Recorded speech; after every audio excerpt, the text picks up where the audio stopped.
than black and I'm black, y'all. This is Draymond Green and Rui Hachimura introducing themselves to the crowd in Japan, an incredibly impossible ticket, by the way, before the Japan games. We'll hear now from 皆さんこんにちは。NBA ジャパンゲームも最終日になりました。日本滞在は僕にとってもチームにとっても素晴らしいものになっております。今さあこの最後の試合僕らも全力で頑張るので応援よろしくお願いします。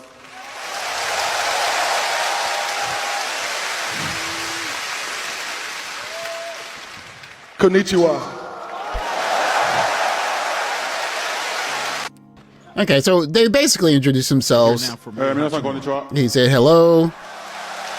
Then he's going to say very formal Japanese, very formal. NBA ジャパンゲームも最終日になりました。 Today is the last day of the Japan 日本 games. 滞在は僕にとってもチームにとっても素晴らしいものになっております。 Having the games here in Japan is really great, I think. 今さあこの最後の試合僕らも全力で頑張るので応援よろしくお願いします。 So please cheer for us as this is the final game. That's it. Yeah, and he used very formal Japanese. The reason I wanted to start with this clip is because it's an illustration of the fact that quote unquote blackness is a very large range. They're both black. In the West, in America, you're seeing two black men here. Their backgrounds could not be more different. Even language-wise, they're separated a bit by language because Rui's native language is Japanese, and their upbringings are incredibly different because Rui, again, grew up in Japan, and Draymond grew up in, I think it was Detroit or Michigan, somewhere, I believe. And so when we have these discussions on black, and more precisely, what is blackness and how to be black the right way, it rubs me a certain way because it's an issue that has stayed with me and people like me since high school. And I'm black, y'all, and I'm black, y'all, and I'm blacker than black, and I'm black. This video is not necessarily a direct response to Sarah Garvey's video, but I do want to say that I appreciate his video on several levels. First thing is he concisely explained the situation. I think a lot of us didn't really understand how the situation works there, and so he gave us a behind the scenes look in. But secondly, he just explained the facts on the ground, some things that he noticed. And he said that there's some things that he noticed there that just he wasn't really excited about. And I think the last interview was kind of the nail in the coffin because it appears that he's leaving the network. But what I appreciate most about what he did was through the whole video, he did not use the R word in terms of describing her as that. And he didn't use any name calling. He didn't try to cast aspersions on anyone. And one reason why I am so attracted to the SYSBM / Passport Bros thing is that since I can remember, in the black community, we've always had a peeing contest, if you will, on who's the blackest. Y'all, I'm blickety black, blacker than black, black, I'm blacker than black, yo, because I'm black and I'm back. One thing that often bothers me when black people start talking about blackness is that we very quickly resort to name calling, and we go to the COON word, we go to the Oreo word, or you're acting white, and maybe those words are evolving, but the principles remain the same. And it's something that we've noticed since television, where there's this kind of defined way where you're supposed to be black. And maybe at a time that was listening to certain music, or was wearing Jordans, or for certain people it might be wearing a dashiki. Some people it's about speaking with a certain slang, a way you walk, who you date, whether certain people like you or not. Whatever it is, all of these external measures that are supposedly these measuring sticks for how quote unquote black you are. Now here's the problem with that argument using the metrics that we've traditionally done. What do you do with Rui Hachimura? Where does he fit in? Rui is born in Japan. His mother's Japanese, his father's from Benin. What is he? Where does he fit? Yo, I'm black and I'm black, y'all, and I'm blacker than black and I'm black, y'all. So for someone like Rui, who only knows Japan, he still deals with issues like this message, which was actually pretty famous, sent to his Instagram account, and it says you should be deleted and you were born by mistake. Machigaete umarete kita kurombo. So kurombo, I can show you the definition, but it's in Japanese. It just says higa yakitari. So it's someone who has dark skin from being burnt by the sun, I guess, right? So it continues.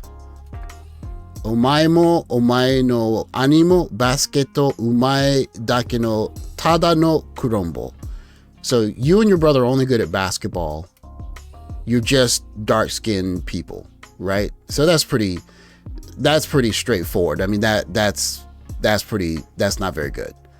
But for someone in his situation who's trying to understand blackness, how exactly is he supposed to be black? Especially now that he's in America and he's around black men on basketball teams in the NBA. If you're saying that there's a way that he has to be black, then that puts not only him in a quandary, but it forces everyone around him to define this quote unquote uniform form of blackness.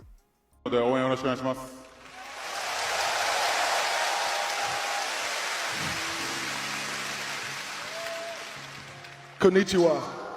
It's interesting that we had a chance to see how Just Pearly runs her business, because we can see that she's a very good capitalist and she knows how to run a business. But that aside, the reason why I chose not to respond to the Just Pearly things situation is because in our community, we have this thing where we think that we have to act black a certain way.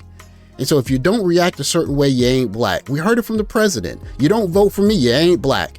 And we've always done this.